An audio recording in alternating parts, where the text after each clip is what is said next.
anos. Ah, o pessoal já tá vendo nós duas. Milena saiu, entrou de novo e ela já chegou.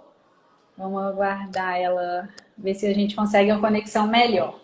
Mas o assunto tá muito legal, a gente promete ser bem rapidinho, mas com um assunto bem bacana. E Ah, aí, agora agora sim! Agora eu consegui assistir. tá normal. Deixa eu Deu ver. aqui. Ótimo. Ótimo. Milena, então vamos lá, faça a apresentação. Eu falei com eles que eu não ia falar muito de você, deixar para você se apresentar. Só dei um. Sim. Então, eu sou médica, né? Eu sou formada há 10 anos já, me formei em Juiz de Fora, na Universidade Federal. E depois de formada, eu acabei saindo para o lado da dermatologia, né? E também da medicina e saúde de família. Mas atualmente, hoje em dia, eu trabalho mais com a dermatologia mesmo, que é a minha paixão mesmo, é a dermatologia. Ah, que bacana. E também é professora universitária, né, Milena? Já Sim, também aqui em Bom Jesus a gente tem uma universidade, uma faculdade de medicina, né? Eu também tenho a oportunidade de estar lecionando lá, bem interessante. ah, que legal, parabéns. Milena, vamos começar então, dando, já foram duas. Vamos começar a dar início ao nosso tema. Então vamos falar da saúde. A maioria das mulheres, a maioria das minhas seguidoras, acredito que as suas também são mulheres. Todas elas têm muita curiosidade, e às vezes eu até falo para elas, falando como prevenir o envelhecimento precoce, toda essa questão da saúde da pele, né? Então, vamos começar falando nesse assunto. Sim, vamos lá. O que você. A gente sabe que a questão do envelhecimento, ela não é uma questão simples, né? O processo de envelhecimento, ele é complexo, né? Então, quando a gente pensa no envelhecimento, a gente não vai pensar só na pele, não é só a pele que está envelhecendo e está perdendo colágeno, né? A gente tem diversas alterações, a gente tem alterações na estrutura óssea, com, assim, redução da diminuição da espessura, com movimentos de rotação da estrutura óssea, então a gente acaba tendo uma diminuição. A gente tem perda de gordura na face. E assim, gordura corporal ninguém quer, mas gordura na face é ouro, né? Gordura no rosto, essa gordurinha, isso é ouro. E à medida que a gente vai envelhecendo, a gente vai perdendo essa camadinha de gordura. A gente tem também uma perda de tônus do músculo, né? E a pele, que é o nosso revestimento externo, né? Ele envelhece sofrendo a ação de manchas, né? Devido à irradiação solar. Faz manchas, faz a produção de radicais livres que vão acabar diminuindo, aumentando na realidade o consumo do colágeno, né? Então, a questão do envelhecimento a gente tem que tratar como uma forma complexa e a nutrição ela é muito importante para a gente nesse processo de envelhecimento, né? A alimentação é fundamental para que a gente tenha uma saúde assim, de pele, saúde do couro cabeludo, dos fios do cabelo, das unhas. Os alimentos eles têm um papel bem importante aí, as vitaminas e minerais. Sim, pode falar, né, dos antioxidantes, falando principalmente das vitaminas, até a vitamina C, que depois eu vou pedir você falar um pouquinho dela relacionado à pele, o tópico, né? Sim. Mas assim, na contra-alimentação, a gente trabalha muito com esses antioxidantes especiais de beta-caroteno, vitamina C, para quebrar essa ligação dos radicais livres, que provocam muito envelhecimento, né? Que são bem responsáveis pelo envelhecimento. Então, quanto mais a gente combater esses radicais livres, melhor é. E a vitamina C, a beta-caroteno, todos os alimentos antioxidantes, né, ele tem um papel muito importante com essa questão de combater os radicais livres. E também Sim. a questão da gente pensar, parece que até fica até clichê a gente falar tanto, mas é importante que a gente lembre sempre a questão da glicação, que é o excesso do açúcar pela alimentação, ou até mesmo o excesso do carboidrato, ou carboidrato com alto índice glicêmico. O organismo acaba absorvendo em grande quantidade, aí entre as farinhas brancas, o arroz, isso, quando essa está alta, acaba ligando ali moléculas de proteína, como o próprio colágeno. Daí é o que a gente faz aquela ligação que a gente conhece como AGEs, né? E como eu posso explicar? Ele vai prejudicando essa questão da elasticidade. Aí começam a surgir rugas, né? A partir desse processo. Então, assim, é um detalhe muito pequeno que a gente não sabe que pode interferir diretamente, assim, no envelhecimento precoce, né? Essa questão de altas ingestões de açúcar, além disso, o carboidrato, açúcar em excesso do próprio carboidrato. E essa questão, em contrapartida, a gente tem os antioxidantes, tem a questão de outros suplementos, pode ir citando durante a live. Aham. Tá falhando um pouco para mim, Daisy, o seu áudio, e também tem uma pessoa que falando que tá falhando. Eu não sei se o meu áudio tá falhando para você.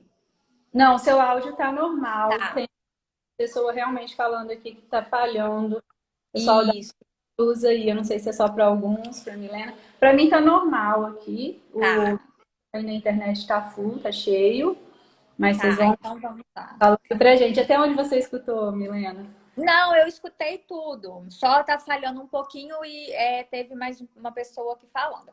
Mas a questão da glicação, né, é bem importante para a gente pensando em saúde da pele, em preservação de colágeno e de rejuvenescimento, né? Como você falou, não só o açúcar, né, da glicose, mas os alimentos ricos em carboidratos, com alto índice glicêmico, eles vão deixar mais açúcar disponível, circulante, né? Isso. E esse açúcar, ele vai querer se ligar a algumas estruturas, né? E na pele, ele vai se ligar principalmente a proteínas como o colágeno. O colágeno, ele é a proteína estrutural mais abundante na pele, né? Então, assim, a gente tem algumas proteínas na pele, mas o colágeno é a principal e ela tem uma função de dar estrutura para a pele. Então, uma pele firme, ela tem uma quantidade boa de colágeno.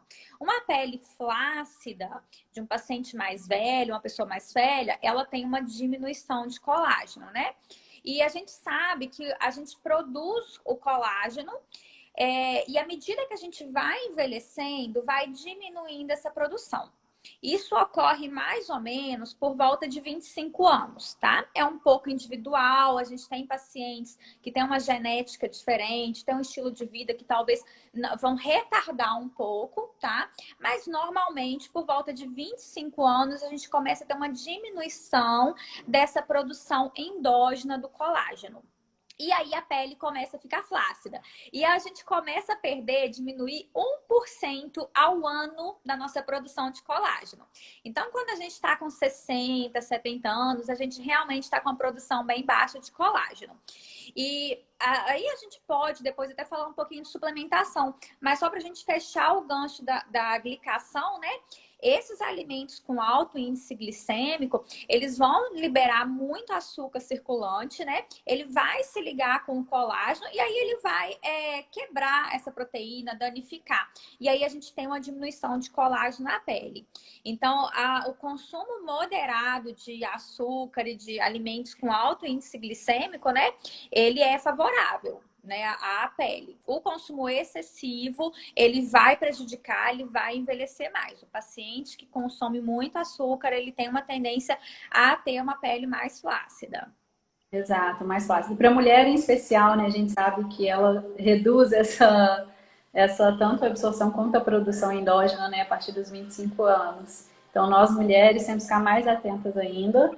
E quanto aos cuidados, assim, normais, Milenas, do dia a dia, o que nós, além de evitar o açúcar, né, da parte da alimentação, consumir mais antioxidantes, como nós já falamos, o que mais você sugere para manter uma pele em dia, uma pele mais saudável e Bom, evitar crescimento que seja precoce, que aconteça de forma precoce? Sim, então vamos lá, né? A alimentação, ela é essencial, né? E assim, a gente entende que ela precisa ser uma alimentação com uma quantidade leve a moderada dos carboidratos, precisa ter uma quantidade favorável de vitaminas, de minerais que são fundamentais aí para a saúde da pele, né? Então a gente tem minerais como zinco, selênio, que vão ser muito importantes para cabelo, para pele. A gente tem vitaminas do complexo B, vitamina A, vitamina E. Essas vitaminas todas são muito benéficas para cabelo, unha e pele. Então, a gente tem que ter uma alimentação saudável, rica em antioxidante, porque os antioxidantes são são espécies muito reativas e elas vão se ligando a inúmeras estruturas do nosso corpo, das nossas células e vão também danificando essas estruturas. Então, os alimentos ricos em antioxidantes, eles vão ajudar muito. E a ingestão de água. A ingestão de água é muito importante também para a saúde da pele, né? A gente tem que hidratar por fora, mas a gente tem que hidratar por dentro também. Tem que ter um consumo satisfatório de água. Você sabe melhor aí a quantidade que a gente tem que consumir. E, assim, em relação à rotina do dia a dia, como você falou, a gente estava falando, a questão dos antioxidantes. É muito importante a gente incluir antioxidantes tópicos na nossa rotina, tá?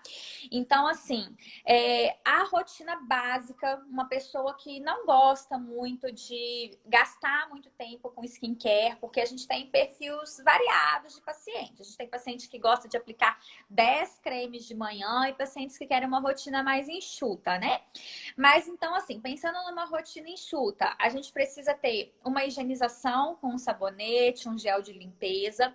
A gente precisa aplicar na parte da manhã um antioxidante. Eu gosto muito da vitamina C, tá? Porque ela induz a produção de colágeno, ela ajuda no clareamento e ela tem esse efeito antioxidante diminuindo a lesão do sol, do raio solar na pele, tá? E o protetor solar. O protetor solar é fundamental porque ele vai realmente diminuir o efeito do raio solar na pele. Ele não corta todo o efeito da radiação, mas ele vai proteger em níveis acima de 99, 98% se for aplicado da forma correta, né? Então, isso é uma rotina básica para a parte da manhã. À noite, a gente precisa novamente higienizar o rosto e passar um produto de hidratação. E normalmente a gente vai direcionar um tratamento específico para aquele paciente. Então, se é um paciente que tem uma pele mais oleosa, a gente vai passar um hidratante com ativos que vão controlar a oleosidade. Se é um paciente que está querendo tratar mais uma densidade, uma perda de densidade da pele, a gente vai usar um hidratante com ativos que melhoram a densidade e por aí vai. É uma rotina mais enxuta, né, de skincare. Ah, legal. E o que você falou em relação à rotina, né, do protetor solar, você poderia falar assim que seria o ideal? Sim, o protetor solar é muito polêmico na realidade, né? Porque às vezes as pessoas acham que se você estiver em casa não precisa usar o protetor solar, ou acham que é apenas aplicar uma única vez ao dia, né? Mas o correto do protetor solar é você aplicar no mínimo 2 vezes ao dia, tá? O ideal é que se aplicasse de 3 em 3 horas e pacientes que têm condições como melasma, que é uma mancha que reage muito com o sol, deveriam aplicar de 2 em 2 horas, tá? A gente sabe que nem todos vão conseguir colocar essa rotina, tá? Eu tenho pacientes muito aplicadas que conseguem sim usar o protetor de 2 em 2 horas, que são principalmente esses pacientes que têm melasma, que é muito difícil de tratar, mas a gente sabe que nem todo mundo consegue colocar na sua rotina essa reaplicação tão frequente, né? Então eu falo que assim, o mínimo são 2 vezes ao dia. A gente aplica de manhã, aplica uma camada boa de protetor. Às vezes eu oriento o paciente a passar 2 camadas. Porque às vezes o paciente coloca uma quantidade muito pouquinha de protetor nas mãos, espalha muito aquele protetor, e aí essa espalhabilidade maior, ela vai fazer que o nível de proteção fique abaixo do que está constando na embalagem, tá? Porque aquele valor na embalagem, quando você olha lá, o fator de proteção solar FPS 30, aquele valor na embalagem, ele só é atingido se o paciente utilizar 2 microgramas de protetor por centímetro cúbico da face. Então, se o paciente coloca muito pouquinho, talvez ele não vai atingir o FPS 30, tá? Então, às vezes eu oriento o paciente passar 2 camadas de manhã, passo uma primeira camada e passo uma segunda camada. E essa segunda camada pode ser, por exemplo, daquele protetor com base, que faz tipo uma maquiagem no paciente, tá? E aí o paciente já não precisa nem maquiar, tá? Ao longo do dia, ele vai reaplicar mais algumas vezes, de acordo com a forma que o paciente conseguir colocar na sua rotina, tá? Então, ai, doutora, eu não consigo passar de 3 em 3 horas, mas eu consigo aplicar no horário do almoço. Tudo bem, tá? Então, o paciente vai tentar colocar na rotina dele esse uso do protetor numa forma mais abundante que ele puder, durante o período do dia, tá? À noite, não precisa usar protetor solar. Às vezes os pacientes têm essa dúvida. Mas a partir do momento que a gente não tem irradiação solar, a gente não precisa estar utilizando mais o protetor, tá? E em casa é muito importante, né? Porque o raio do sol, ele passa pela janela, ele passa pela porta, né? Principalmente os raios do tipo UVA. A gente tem o UVB e o UVA, que são as principais radiações que chegam na pele. E os raios UVA, eles passam realmente janela de carro, janela de casa. Então, se tá de dia e se tem uma claridade natural em casa, a gente tem radiação solar. E se você tem radiação solar, você tem dano solar. O dano solar vai vir em forma de mancha, em forma de câncer, em forma de piora do melasma, recidiva do melasma, né? Então, essas diversas formas de dano solar. Correto. E uma dica bem legal que você deu, Milena, em relação ao protetor solar com a maquiagem. Porque a maioria das pessoas às vezes ficam com, não é uma preguiça, mas um receio de reaplicar, porque já estão maquiadas, né? Isso aí. O protetor vai tirar toda a maquiagem, ou tem que parar, tirar a maquiagem e fazer tudo de novo. Então acaba sendo um filho, né? Essa dúvida é muito frequente também. O paciente, às vezes, ele acha que ele tem que lavar o rosto toda vez que ele vai reaplicar o protetor solar, né? E às vezes ele fica com preguiça de ter que ficar lavando inúmeras vezes. Mas isso não é verdade, né? A gente não deve lavar o rosto inúmeras vezes ao dia. A gente precisa higienizar o rosto 2, no máximo 3 vezes ao longo do dia. E essa reaplicação, ela pode ser por cima mesmo do protetor solar, da maquiagem que você já está usando. Uma outra forma, Daisy, que eu gosto de passar para os pacientes se adaptam muito, gostam muito, e é muito prático para o paciente reaplicar ao longo do dia, é o uso do protetor em pó. Tá? Aquele protetor em pó, ele fica muito prático para o paciente utilizar durante o dia. Ele absorve a oleosidade, ele ajuda com uma maquiagem mais leve. Então, o paciente pode passar na parte da manhã o protetor solar em 2 camadas, né? Em creme, gel, loção. E ao longo do dia, ele pode ir reaplicando o pó, um FPS 50 de preferência, porque o pó ele adere menos, então tem que ser FPS mais alto, tá? E aí ele reaplica ao longo do dia, absorve a oleosidade e ajuda muito nessa fotoproteção. Era isso que eu ia falar a respeito da oleosidade, né? Porque o pó ele já tem essa função de ajudar. E é fácil encontrar, doutora Milena, o pó? Sim, hoje em dia a gente tem muitas marcas no mercado, né? A gente tem várias marcas, desde FPS com fator 30, 50, 70, né? Inúmeras marcas a gente consegue ter esses protetores em pó. Ah, legal. Tem algumas perguntas aqui, aí a gente não vai estender tanto o assunto, né? Mas antes da gente responder as perguntas, que eu já vi que tem bastante, vamos falar a respeito dos tratamentos. Né? Quando a pessoa está com a pele um pouco mais envelhecida, essa questão de flacidez, quais que são os possíveis tratamentos, né? A gente falou muito agora de evitar, como prevenir o envelhecimento precoce, mas também vamos falar do tratamento para quem já está sentindo prejudicado, já está sentindo esse envelhecimento pesando um pouco aí. O que é que nós temos, né, na medicina, na dermatologia? Assim, hoje, graças a Deus, a dermatologia ela está muito avançada na área dos tratamentos, tanto para prevenir, né, que a gente costuma falar, usar um termo chamado prejuvenation, né, que é aquela prevenção, evitar o envelhecimento, quanto para a gente tratar quando o envelhecimento já está instalado, né? Quando a gente pensa nessa questão de tratamentos, Daisy, a gente tem que pensar basicamente na a idade, a faixa etária do paciente. Então, aqueles pacientes por volta de 25, 30, 35 anos, eles são pacientes que vão ter sinais muito leves de envelhecimento. Vai ter uma ruga leve na região da testa ou do pé de galinha, vai estar começando a desenvolver uma flacidez, tá? É uma flacidez incipiente, inicial, né? E muitas vezes o paciente queixa de um olhar cansado, uma olheira. Isso aí é muito comum nessa faixa etária. Então, essa faixa etária, a gente vai dar preferência para tratamentos que vão melhorar a textura da pele, para toxina botulínica, que vai tratar aquelas rugas iniciais e vai prevenir a formação das rugas, né? Podemos fazer os bioestimuladores de colágeno, porque a gente falou do colágeno oral, né? Que é interessante, mas muito mais interessante do que ingerir o colágeno é a gente injetar produtos que vão estimular aquela produção localizada de colágeno. O paciente que é jovem, a gente fala que se ele fizer um tratamento desse, ele está fazendo uma poupança de colágeno, tá? Ele está colocando um banco de colágeno na pele que vai ajudar a envelhecer mais devagar. Então, nessa faixa etária, eu gosto desses tratamentos. É um preenchimento em áreas pontuais, um tratamento da textura da pele, porque a pele bonita, ela é um cartão de visitas, né? E o tratamento daquelas ruguinhas iniciais.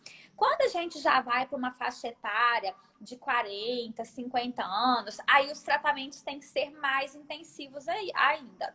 Porque aí a gente não está falando de pré-rejuvenation, a gente não está falando só de tratar aqueles sinais iniciais e evitar a progressão. A gente está falando principalmente da gente tratar já sinais instalados de envelhecimento. A gente já tem uma pele muito mais flácida, a gente já tem muito mais sinais de envelhecimento. Aí esse paciente, ele tem um arsenal imenso, né?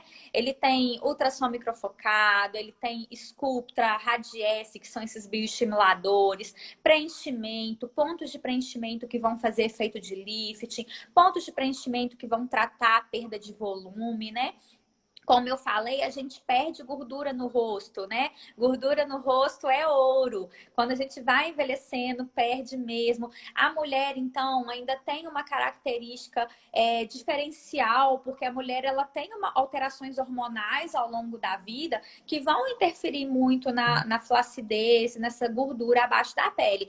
Então, quando a mulher entra na menopausa e ela tem uma diminuição dos hormônios, notadamente do estrogênio, a mulher vai perder gordura. A gente fala que a paciente menopausada, ela chega no consultório e fala assim, doutora, meu rosto murchou, meu rosto tá parecendo uma uva passa.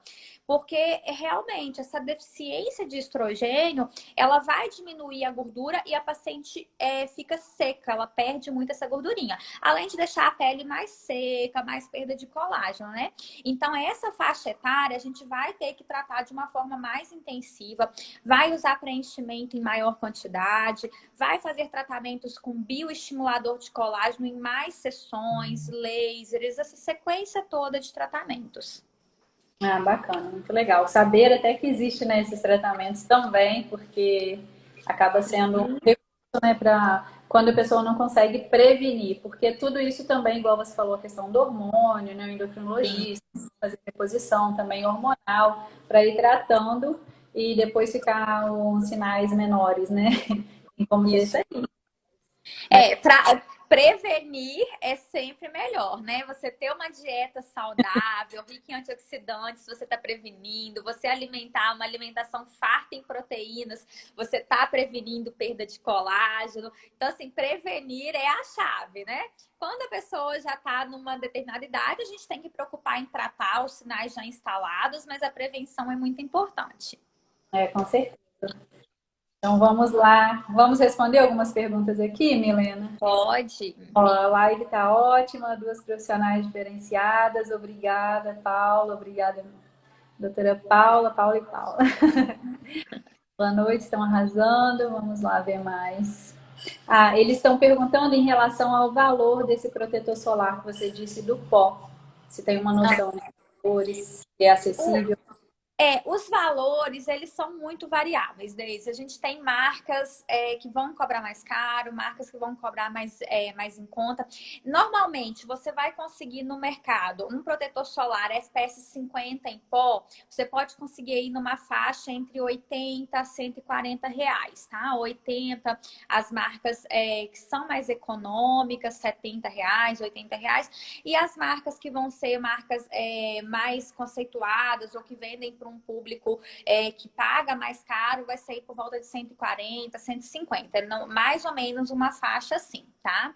Lógico que assim, não significa que o mais barato é ruim. Isso aí são estratégias de marketing da indústria farmacêutica, né? Então, tem marcas que elas têm um determinado valor mais caro mesmo, e tem marcas que são marcas que já têm um valor mais barato, mais econômico. Ah, bacana. É uma dúvida tão frequente que existe, a gente estava até conversando sobre isso mais cedo, não só em relação aos produtos que eu vou usar, normalmente as pessoas têm dúvida assim, eu preciso ir no dermatologista, mas os procedimentos vão ser muito caros, porque eu ouvi falar, né, de procedimentos caríssimos, vai me prescrever vários produtos que também vão ser caros, não vou ter condições de manter, mas é importante sempre relacionar preço, né, porque sempre tem algo mais acessível, igual você falou agora de marcas que tem um valor, mas não são tão ruins. E sempre, que eu sempre oriento, assim, né? Sempre comentar com o profissional até sobre esse receio. Você também, como dermatologista, vai saber prescrever um produto que seja mais acessível para a pessoa. Sim, o que a gente tem que pensar, né? Quando o paciente procura o médico dermatologista querendo montar uma rotina de skincare, a gente tem que saber quanto o paciente está disposto a gastar, porque esse produto ele não vai usar um mês, isso é uma rotina que ele vai adaptar, né? Então a gente tem que entender o quanto o paciente quer investir nessa rotina de skincare. E a gente tem produtos muito bons com preços variados, então é óbvio que vai ter paciente que vai chegar no meu consultório e que vai querer um produto mais caro. Ele quer pagar por um produto de linha AA Premium, tá? E a maior parte dos pacientes não. A maior parte dos pacientes querem produtos que são produtos excelentes, mas com custo melhor, né? E muitas vezes a gente tem, assim, marcas que vão ser marcas caras, mas marcas mais em contas que vão ter fórmulas similares ou idênticas, tá? Então a gente acha um produto lá, SkinCeuticals, 300 reais. Às vezes você vai ali ver um Hidrabene, fórmula parecidíssima, 80 reais, tá? As próprias indústrias mesmo, as próprias marcas, então assim, a L'Oréal. A L'Oréal é a dona da Vichy, da La Roche-Posay, da SkinCeuticals. Então, ela tem várias linhas, tá? Ela vai ter uma linha para um público que ela vai atender mais em conta e ela vai ter uma linha para o público que é SkinCeuticals, que vai pagar 300, 400 reais num produto, tá? Só que muitas vezes são muito similares, só muda a embalagem e o público que aquela marca quer afetar. Tá? Então, a marca às vezes quer direcionar para um público A e tem a marca que quer para o público B, o público C, tá? Então, a gente vai ter isso. Então, assim, é muito importante isso você ver com o seu dermatologista realmente para você montar um skincare e que seja dentro da sua realidade, porque isso tem que ser adotado para uso diário. Você vai ter que usar todos os dias, né? E aquele básico, né, que eu falei, a gente tem que ter um produto para higienizar, tá? A gente tem que ter um hidratante, de preferência para a parte da manhã, com antioxidante, com vitamina C. E a gente tem que ter um protetor solar. Na parte da noite, a gente pode repetir o produto da manhã, o hidratante da manhã, se o paciente não quiser gastar mais, tá? Mas se ele quer gastar um pouco mais, a gente vai investir num produto noturno com uma característica diferente, para a gente tratar melhor o envelhecimento, tá? Então, a gente tem que pensar nisso na hora de montar a sua rotina do paciente. A gente pode também utilizar de produtos manipulados. A gente sabe que no Brasil a gente tem uma farmácia de manipulação ampla, tá? Isso é diferente em outros países. Nos Estados Unidos, por exemplo, a gente não tem farmácia de manipulação praticamente. Então, assim, no Brasil a gente pode montar para o paciente, individualizar, isso é fantástico. Então, eu vou pegar a sua queixa e vou montar uma fórmula para você, isso também é muito bacana. E normalmente vai ter um preço mais em conta do que o produto industrializado de marcas famosas, né? E assim, em relação aos procedimentos, quando a gente vai pensar assim, eu vou gastar muito, o paciente também não precisa ter essa preocupação, porque a gente tem tratamentos que vão atingir todos os bolsos do paciente. E o tratamento dermatológico, ele é uma programação, tá? A gente não vai procurar fazer tudo de uma vez. O paciente vai se programar. Então, num primeiro momento, eu vou tratar mais a olheira, que está me incomodando muito. Eu vou fazer um suporte do terço médio, que é importante. Num segundo momento, eu vou tratar essa região, que é uma queixa minha que está me incomodando. E aí o paciente se programa. E ele consegue fazer de uma forma muito tranquila, porque ele vai se programando em etapas para realizar o tratamento. Eu achei muito importante essa pergunta, porque assim, eu percebo que é receio muito das pessoas, né? Isso que a gente está falando, de chegar, às vezes, principalmente as mulheres, né? Deixam de se tratar por essa questão, por esse receio e por não conversar. Isso acontece também no consultório, né, de nutrição, principalmente relacionado à prescrição de suplementos, né? Então, é uma sensibilidade que nós temos que ter na hora de prescrever, né, o suplemento, prescrever a alimentação como um todo, não sair muito da rotina do que já é costume do paciente, para não ser um empecilho, né, no tratamento, no meu caso, na reeducação alimentar e no seu caso, nesse cuidado todo aí com a pele. Então, foi uma pergunta bem pertinente que teve aqui. E é interessante a gente falar sobre isso, né? Aproveitar o momento da live e falar que é possível, sim, se cuidar, se tratar, né? E que consegue seja acessível. A gente tem sempre que adequar para o paciente, porque isso vai ser uma rotina diária do paciente. Então, a gente vai ter que adequar dentro da realidade dele. E todo mundo consegue se tratar, né? Então, por exemplo, melasma. Melasma é uma coisa que frustra muita gente, traz muitos pacientes no consultório. E às vezes tem pacientes que gastam muito dinheiro fazendo laser, fazendo peeling, fazendo microagulhamento. Pode ter bom resultado, mas às vezes nem tem tanto resultado. E a gente tem pacientes, eu já tive assim inúmeros pacientes que não tinham dinheiro para investir em procedimento, mas que só de adaptar ao uso do protetor solar melhorou. Tá? Então, assim, pacientes às vezes simples, pacientes que trabalham em locais simples, mas que aprenderam a usar o protetor solar, que é fundamental no melasma, e tiveram uma melhora muito satisfatória. Então, a gente não precisa ter medo, porque assim, o médico ele vai ter a sensibilidade de organizar aquilo dentro da condição do paciente. Muito bacana.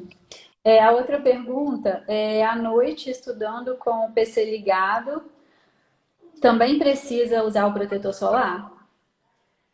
Não, não muito. Na realidade, a luz visível, né, essa luz azul de celular, computador, ela tem sim um certo fator no envelhecimento, mas não é tão intenso. É um fator menor, é uma interferência menor no processo de envelhecimento.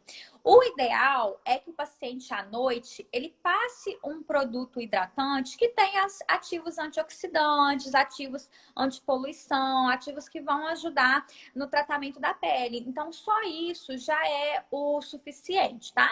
No horário noturno, não é necessário usar o protetor solar, mesmo com a questão da tela do computador, da tela do celular. É realmente utilizar um bom hidratante com antioxidantes, com ativos para a pele. Ah, legal. A outra pergunta é em relação ao tipo de colágeno, né? Ela disse que está lendo alguns artigos dos benefícios da suplementação do colágeno e tripeptídeo para melhorar a flacidez da pele. Qual a diferença do colágeno tripeptídeo e do colágeno hidrolisado? Na realidade, né, todos são peptídeos de colágeno, né? Essa questão do colágeno, você sabe até melhor que eu, depois se você quiser explicar um pouco. Mas o que acontece? Quando a gente ingere aquele colágeno que a gente vai comprar na farmácia, né, numa loja de suplementos, esse colágeno ele vai passar pelo nosso intestino, pelo nosso trato gastrointestinal. E ele vai ser digerido. Esse colágeno vai ser digerido e ele vai ser fracionado em moléculas menores, que nós chamamos de aminoácidos, tá? Então, o tripeptídeo, o colágeno hidrolisado, todos eles vão sofrer essa quebra, vão passar pelo processo de digestão e vão sofrer quebra, tá? Então, esse produto que ficou biodisponível no nosso corpo, esses aminoácidos, eles vão estar liberados para se unirem e formar um novo colágeno. E esse novo colágeno, ele vai para a pele, ele vai para o cabelo, ele vai para as articulações. Esse colágeno que a gente toma, ele não vai direto para a pele, tá? Ele vai ser digerido e ele vai ser quebrado e ele vai ser reconstruído no corpo inteiro. Então, a gente tem que pensar nos peptídeos de colágeno, que a gente precisa, na realidade, ingerir uma quantidade ideal, tá? Então, por exemplo, o colágeno hidrolisado, o tripeptídeo, a gente precisa ingerir, por exemplo, 10 gramas ao dia. Se você ingere um suplemento com menor quantidade, ele não vai fazer um efeito tão importante. Eu gosto muito de prescrever o colágeno Verisol. O Verisol, hoje em dia, ele tem uma base de estudos científicos que demonstram uma atividade boa de produção de colágeno, de aumento da densidade na derme. Então, eu gosto bastante do Verisol. O Verisol, a gente tem que utilizar 2,5 gramas ao dia, tá? Eu gosto do colágeno para ser ingerido à noite. Eu acho que é o melhor horário para ingerir colágeno é noturno. E na maior parte das vezes, o que eu oriento o paciente é que o colágeno, ele ajuda, mas ele não é o fundamental, tá? O paciente tem que ter uma dieta boa, uma dieta com proteínas, e o paciente tem que fazer procedimentos que vão estimular o colágeno, tá? Mas pode sim suplementar, só que o paciente tem que ter em mente que essa suplementação, ela tem que ser contínua. Tá? Não adianta você usar um mês. Então, Um mês não vai fazer efeito na pele. Quando a gente fala de nutracêuticos, né, Deise? Você sabe melhor que eu. A gente tem que pensar num uso continuado do tratamento, ou no mínimo 6 meses de tratamento. Então, o paciente tem que pensar no custo que vai adicionar na rotina dele, tá? Então, esse custo vai ser cabível no meu orçamento, então vamos tomar colágeno que vai ter uma ajuda. Agora, se vai pesar adquirir esse custo por um período longo, então a gente já vai pensar melhor se precisa ou não. isso com certeza. E para ver o resultado, né, do uso da suplementação, precisa aí de pelo menos esses 6 meses que você citou. Então é importante saber que vai precisar usar mais continuamente, né? Outra pergunta: existem alimentos que ajudam a produzir colágeno ou o corpo para de produzir após os 25 anos? Não, o corpo não para de produzir. O corpo ele vai tendo uma redução gradual ao longo do envelhecimento, tá? Então, em média, a gente vai perder 1% do nosso ritmo de produção do colágeno a cada ano que a gente envelhece, tá? E isso começa por volta dos 25 anos, que começa a ser mais expressivo, tá? Durante a infância, a gente tem uma pele muito firme e a gente produz muito colágeno. Mas à medida que vai envelhecendo, a gente vai diminuindo esse nível de produção. E o consumo, às vezes, aumenta, né? O fotodano, a exposição solar, tá?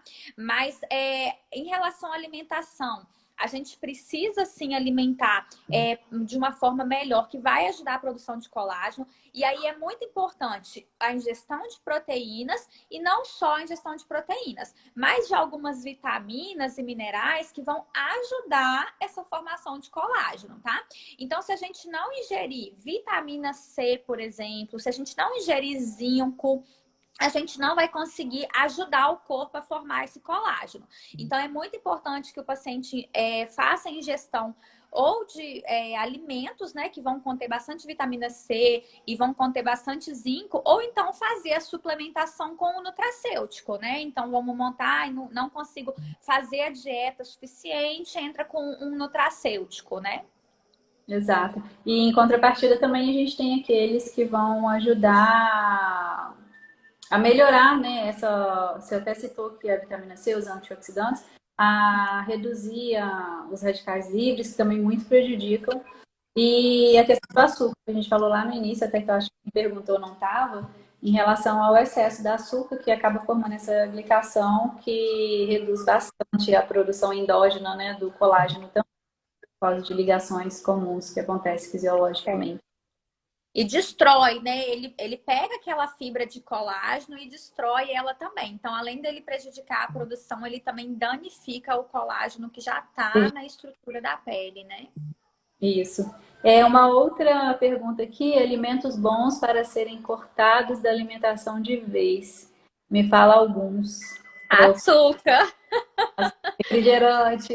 Açúcar, é. A gente sabe também, por exemplo, que algumas condições de pele também tem afeta com alguns tipos de alimento. Então, a gente sabe, por exemplo, que a acne desenvolve muito com o consumo desses alimentos com alto índice glicêmico e também com derivados do leite. Tá? Então, assim, os laticínios na acne, eles vão ativar uma via endógena que envolve um tipo de transmissor de sinal que vai induzir a produção da acne. Então, assim, quando a gente pensa nas diversas condições de pele, todas vão ter uma certa relação com algum tipo de alimento e a gente vai ter que evitar pensando naquele paciente, o que esse paciente pode ou não consumir.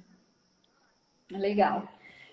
Eu acho que agora as perguntas acabaram, Milena. Tem só elogios, elogios dos lindos. Obrigada. Então, pessoal, se tiver mais alguma pergunta, se vocês quiserem colocar aqui, a gente ainda está com um tempinho aí de 10 minutinhos, tá? Tanto para a doutora Milena quanto para mim, como nutricionista. E vai ser um prazer, né, Milena, respondê-las. Com certeza, tá um bate-papo muito gostoso. Bem legal, bem proveitoso, né, para essa quarta-feira de feriado.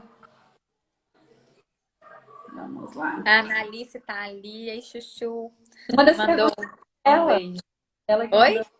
Uma das perguntas foi dela. Ah, é? Duas, eu A acho. Naraline, ó, a Naraline, nutricionista maravilhosa, entrou aqui. Ai, que Ah, bacana. legal. Vamos lá. Rodrigo. O pessoal entrando. A Claudineia tá falando que tem uma pergunta aqui, eu não vi. Você viu aí, Deise? E não, você manda de novo, Claudinei, faz favor, porque eu passei direto, deve ter passado direto. Ah, não, achei aqui, ó. Minha filha tem vitiligo, porém está controlado, mas está com muitas espinhas, eu acho. Por causa das máscaras, ficam escuras. É tratável? Sim, é tratável, né? O paciente que tem vitiligo, a gente tem que ter muito cuidado com o tratamento dele, porque ele é um paciente que ele tem uma tendência a perder pigmento na pele em áreas que você faça trauma, né? O vitiligo tem essa característica, a gente chama de fenômeno de Kebner. Aonde você faz um trauma, ele pode desenvolver aquela lesão vitiligoide.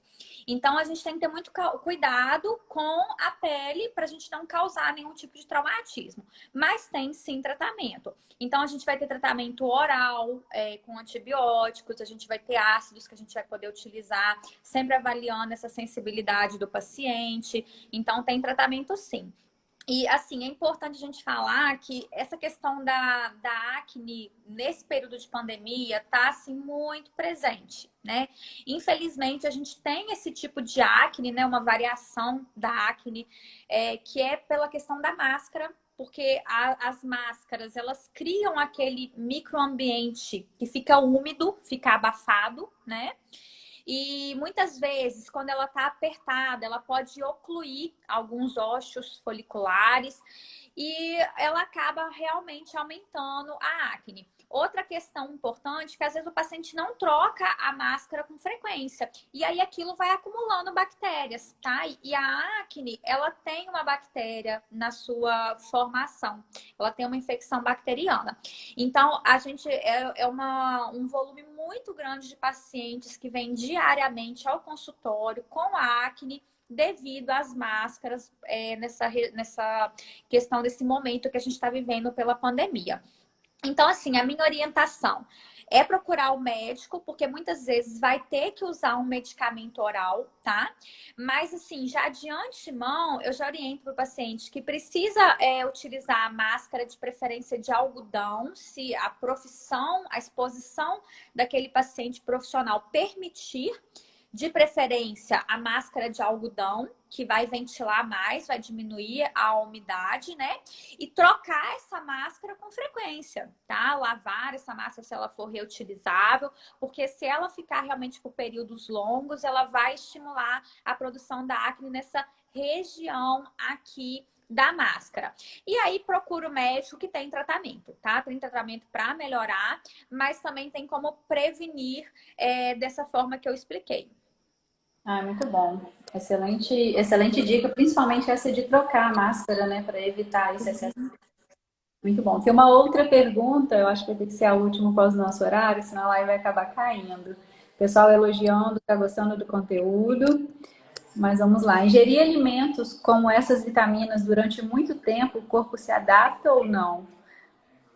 Não difere ingerir constantemente? Sem outras opções? Eu não entendi. A pergunta é, se ingerir o alimento por um longo período, essas vitaminas, se o corpo, se o organismo não vai acabar se adaptando. Mas, na verdade, o que é interessante é que o organismo se adapta, né, a essa quantidade de vitamina, nesse caso do tratamento. Foi a pergunta da Paloma. Na realidade, Pode falar. Na realidade, a gente tem que manter níveis ótimos dessas vitaminas e minerais, né? Então, assim, a gente tem que estar realmente atento, fazendo exames ou atento a sinais que podem indicar que você está com uma hipervitaminose, um excesso ou uma hipovitaminose, né? Uma perda uma diminuição daquela vitamina. Então, assim, a princípio, a nossa alimentação normal e os suplementos que são multivitamínicos, que não vão ter concentrações tão altas de vitaminas, vão ter assim, aquelas concentrações baseadas nas concentrações diárias indicadas, né? Não vai correr risco de fazer hipervitaminose com frequência, né? Agora, se o paciente está tomando altas doses de algumas vitaminas, aí ele pode fazer uma hipervitaminose. E a hipervitaminose em alguns tipos de alterações é maléfica, né? Então, se você tem uma hipervitaminose D, você vai ter alguns prejuízos. Então, tem que ter uma certa cautela. Por isso que é importante o acompanhamento com exames, o acompanhamento nutricional, o acompanhamento médico, porque vão ser os profissionais que vão direcionar, né, Daisy? Exato. Eu entendi assim, Milena, a pergunta dela. Eu acho que ela quis dizer no sentido, tipo, quando você está com uma mesma dieta e acontece essa adaptação metabólica. Eu acho que foi essa a pergunta dela. Em saber se a gente continuar, por exemplo, igual o colágeno, a gente falou em um mínimo de 6 meses. Então, se continuar com essa suplementação por um longo período, se não teria mais o efeito benéfico. Eu acho que foi isso que ela quis. Não, mantém, né? Sempre que você estiver fazendo a ingestão, né, você vai estar mantendo esses benefícios. Tá. E tem uma outra pergunta aqui, vamos responder ela que a gente ainda está com um tempinho, antes da gente se despedir. Já não sou novinha, esses 57 anos, estou com espinha. É normal, doutor? É a Dona Antônia, tudo bem? Uma paciente queridíssima minha aqui de Bom Jesus. Dona Antônia, então, a acne ela não é tão comum na vida adulta, principalmente no período adulto pós-menopausa, né? Mas ela pode estar acontecendo, talvez, por essa questão das máscaras, né? Porque essa acne causada pela máscara, ela pode ocorrer em qualquer idade, porque o fator que está causando é o uso da máscara, é o aumento de umidade, é a oclusão. Então, ela pode ocorrer em qualquer idade. Os outros tipos de acne, eles não são tão comuns na paciente mais velha, né? Nem no perfil masculino e muito menos no perfil feminino. Mas a gente pode ter inúmeras causas de acne e a gente tem que descobrir que tipo que é através de uma consulta, tá? A gente tem acne cosmética, por uso de alguns cosméticos pode ocorrer. A gente tem uma acne por exposição ao sol. A gente pode ter acne por uso de medicamentos. Então, às vezes, o paciente vai fazer uma injeção de vitamina B por alguma condição de saúde, ele faz um quadro de acne. Às vezes, vai fazer uma injeção de corticoide para tratar alguma condição de saúde, alguma dor crônica, ele faz um quadro de acne. Então, a gente tem que entender exatamente o que é essa acne da senhora. Mas a acne causada pela máscara, ela pode ocorrer em qualquer pessoa, em qualquer idade. Ah, muito legal. E a Paloma nos respondeu que era exatamente isso, a pergunta. Que bom que respondemos. Conseguimos responder sobre a alimentação, né? O uso contínuo. Milena, muito Ok. obrigada por você ter feito essa presença aqui, presença de muito valor para gente nessa live, ter aceitado o convite, né? Ter trago tanto conteúdo, tanto assunto bacana, né? Espero que tenha esclarecido a dúvida de muita gente. Se tiverem mais dúvidas também, vocês podem mandar, tanto no meu perfil quanto no da doutora Milena, doutora Milena Ávila, né? Tá aparecendo aí em cima, tá? Que vai ser um prazer responder. Qualquer coisa eu direciono também as perguntas para ela.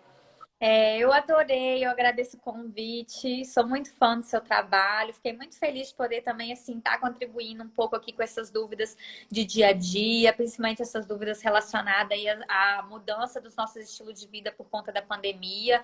Lembrar todo mundo que tem que usar protetor em casa, então tá ficando mais em casa, mas precisa usar protetor solar, precisa lavar o rosto 2 vezes ao dia. E quem está usando muita máscara, cuidado com esse uso excessivo da mesma máscara por período prolongado, porque está causando acne mesmo. Ah, muito bacana. Marcos também respondeu. Então, o Marcos está mandando uma mensagem para gente. Obrigada, pessoal. Milena, mais uma vez, muito obrigada, tá? Vou deixar a Obrigada, Deise, pela salva. oportunidade. Muito obrigada. Vou publicá-la também lá no YouTube e eu te mando, tá, o link depois pra gente ver direitinho. Tá Pessoal, bem, obrigada obrigada, obrigada a por todos. feriado, todo mundo aqui com a gente aprendendo, muito bacana. Tá? Obrigada a todo mundo. Beijo, pessoal. Tchau, tchau. Boa noite. Tchau, tchau. Opa. Tentando sair, consegui.